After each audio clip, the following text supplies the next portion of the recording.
Yeah, I put my dad in the street against a heavyweight. I've gone back to the dad.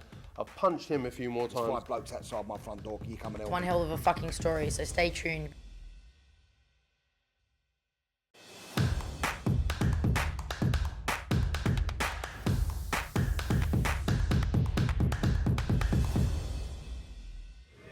This is Umar Ahmed for IFL TV, proudly sponsored by Everlast. I'm joined by fellow Chelsea fan Daley Perales. Yes, I'm a blue as well. Yes, I'm obsessed with Chelsea, man.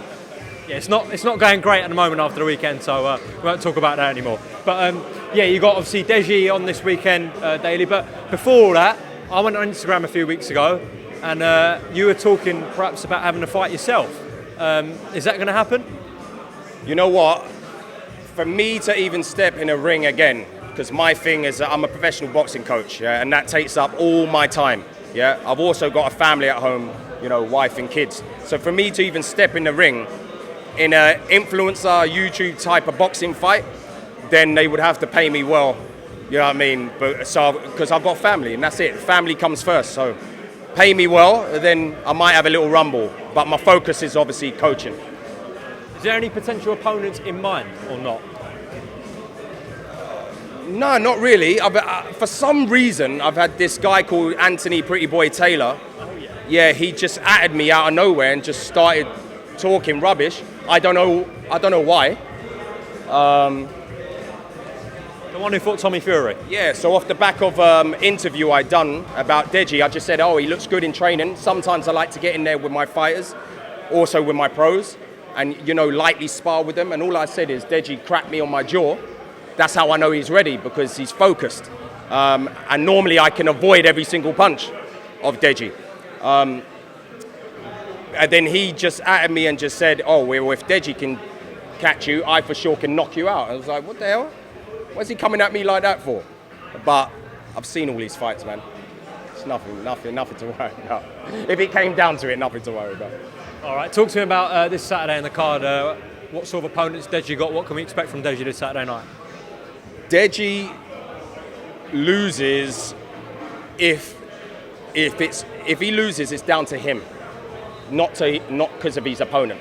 You know what I mean? If he goes in there and does what I've told him to do, stick to the game plan, and then this will be the easiest fight he's ever had in his life, because the guy is inexperienced. He doesn't really know how to hold his stance, his guard properly, has a look like a fighter. There's lots of holes in his game. So the only way Deji loses is if he freezes on the night, and that's it. Thoughts on the main event between KSI and Swarms, and obviously he's fighting a Mexican journeyman as well. Does KSI deal with both comfortably, in your opinion?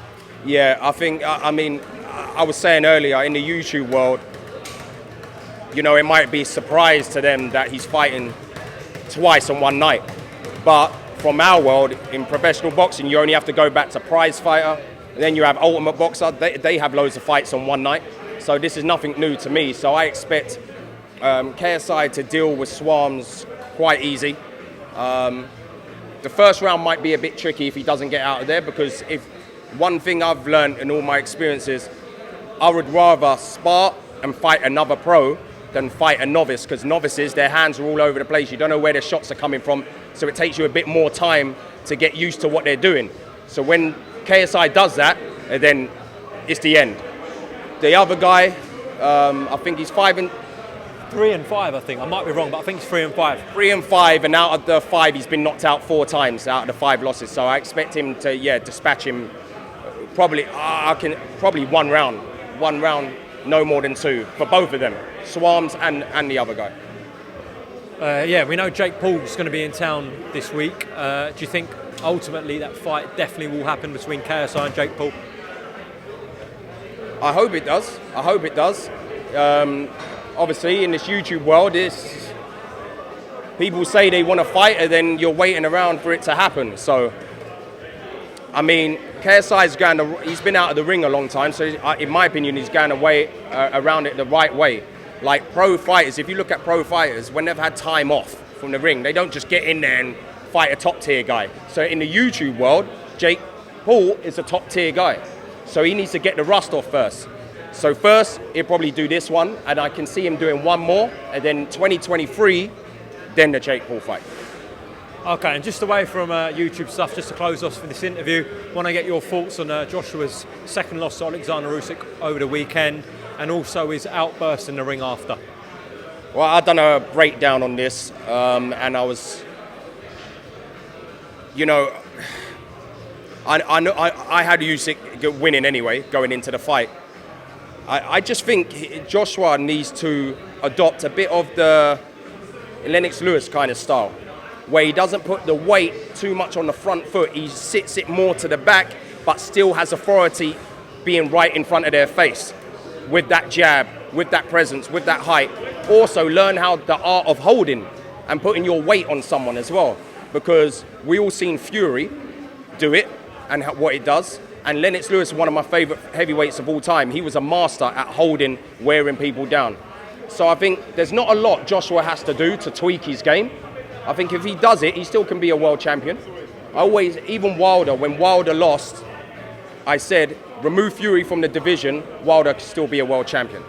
Remove Usyk from the division, Joshua will still be a world champion. And that's it. So Usyk, though, phenomenal display.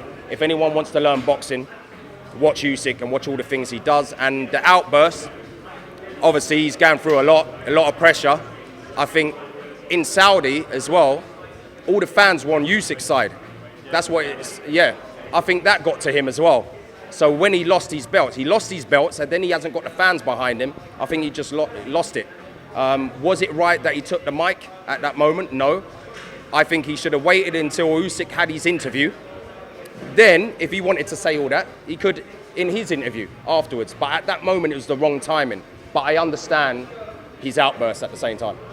Last question, does Tyson Fury beat Alexander Usyk? There are talks for that fight to happen. If anyone's to do it, yes, it's Tyson Fury, because he knows how to move.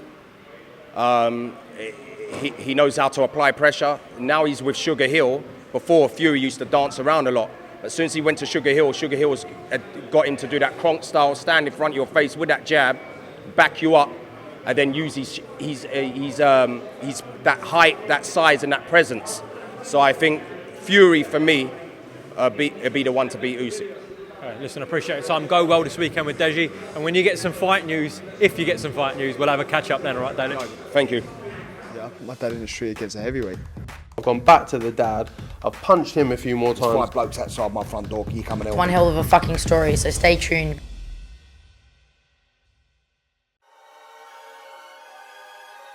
Welcome, Team Everlast, to the Team Everlast Fitness app.